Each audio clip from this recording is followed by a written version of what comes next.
سندوتش البرجر بشكل جديد والطعم خطير. في فيديو النهاردة هنعمل مع بعض العيش بطريقة سهلة وبسيطة وشايفين منظره ازاي، وكمان هنعمل البرجر برضو بطريقة سهلة وبسيطة. ويلا بينا ندخل على المقادير ونشوف هنعمل ايه. معايا هنا كيلو الا ربع من الدقيق، هننزل عليهم بمعلقة صغيرة من السكر وذرة ملح، ومعايا كوباية ونص من المية، مية عادية خالص من الفلتر او الحنفية يعني. يلا بقى نبدأ نعجن بالمية. واول ما نلم العجينة بالشكل اللي هتشوفوه دلوقتي هبدأ انزل بمعلقة صغيرة كده من الزبدة، وممكن تستغنوا عنها، بس انا حبيت ان هي تطري معايا العجينة. وبعد كده هاخدها على الرخام علشان اكمل باقي العجن لغاية ما اوصل لعجينة تكون ناعمة في ايديا، وفي نفس الوقت تكون طبعا طرية بالشكل ده. يلا بقى نفردها رول ونبدأ نقسمها لقطع متساوية، وناخد كل قطعة نلفها كورة كده او ناخدها نكورها كورة بالشكل ده. وبعد ما نكور كل العجينة لازم نغطيها ونسيبها ترتاح لغاية ما نحضر البرجر اللي معانا. للبرجر بقى معايا كيلو من اللحمة المفرومة الحمراء، يعني ياريت ما يكونش فيها دهون. هننزل عليها بكيسين من بهارات البرجر، ومعلقة صغيرة من الثوم البودر، ومعلقة صغيرة من البصل البودر، وطبعا لازم نظبط الملح. ولازم بقى نعجن كويس في الكفتة او في البرجر، في البرجر نعجن كويس. وبعد كده هنزل بربع معلقة صغيرة من الكربوناتو علشان ما تكشش مننا. ويلا بقى نشكل البرجر بتاعنا. طبعا لو ما عندكيش المكبس ده ممكن بأي حاجة مدورة تشكلي عادي جدا. شايفين شكل البرجر ازاي؟ وطريقة سهلة وبسيطة، ولا فول صويا ولا اي حاجة، وبجد الطعم في غاية الروعة. شايفين الكمية اللي طلعت؟ طبعا مش هنستخدم كل الكمية دي، طبعا اللي هنستخدمه والباقي يتشال في الفريزر. وقبل كمان ما نسوي البرجر لازم بنريحه في التلاجة. يلا بقى نظبط العيش بتاعنا. بعد ما العجينة ارتاحت معانا بنرش دقيق طبعا على الرخامة، وبعد كده نبدأ نجيب اول كورة ونبدأ نفردها داير على قد ما نقدر. واهم حاجة لازم يكون في دقيق كويس تحت العجينة علشان ما تلزقش في الرخامة. وطبعا في نفس الوقت بنكون حاطين طاسة على النار علشان خاطر نحط العيش عليها ونسويها بسرعة. بعد ما فردنا العيش بالشكل ده هاخده على النشابة، واهم حاجة ننفض الدقيق كويس من عليه.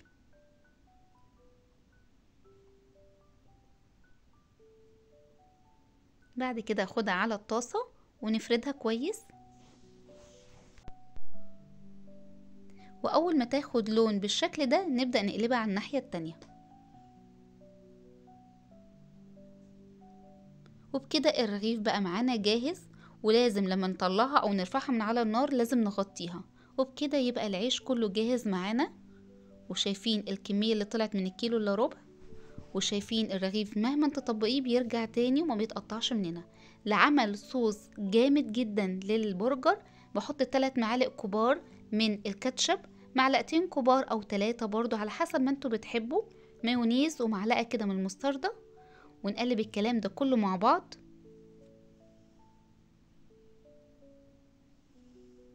وبعد كده هضيف عليهم معلقة كبيرة كده من صوص الباربيكيو.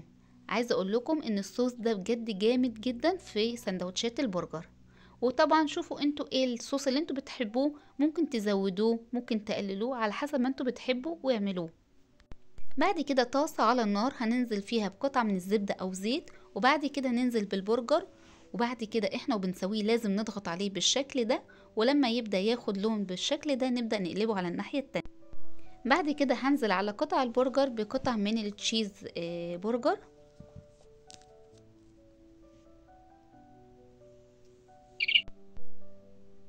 وطبعا لو بتحبوا الجبنة زيادة حطوا قطعة تاني، يعني على حسب برضو ما انتوا بتحبوا.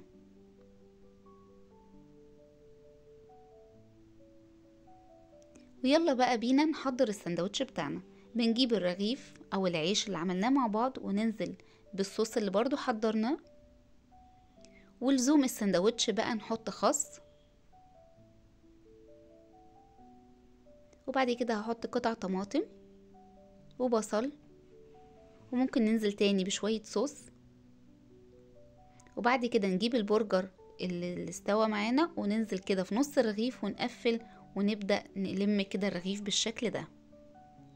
وبعد ما اخلص كل الكمية اللي معايا هنبدأ نرجع العيش او السندوتشات تاني في الجريلا اللي عملنا فيها البرجر، عشان خاطر كده الرغيف ياخد تحميصة وياخد لون.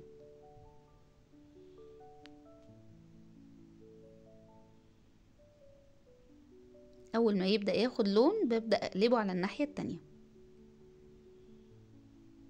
شايفين اللون والمنظر؟ وبكده تبقى السندوتشات معنا جاهزة. شايفين شكل السندوتش ازاي؟ بجد خطير. شايفين الالوان والمنظر بجد تحفة. تعالوا بقى ندوق ونشوف الشكل جوه عامل ازاي. شايفين اللحمة ازاي مستوية، وعايزة اقول لكم بجد طعم البرجر خطير. جربوه بالطريقة دي وانتم مش هتندموا. ودي كانت وصفة النهاردة. لو عجبتكم ياريت لايك وشير وسبسكرايب للقناة لو هتشوفوني على اليوتيوب، وفولو لصفحة الفيسبوك. وياريت ما تحرمونيش من كومنتاتكم الحلوة. باي باي.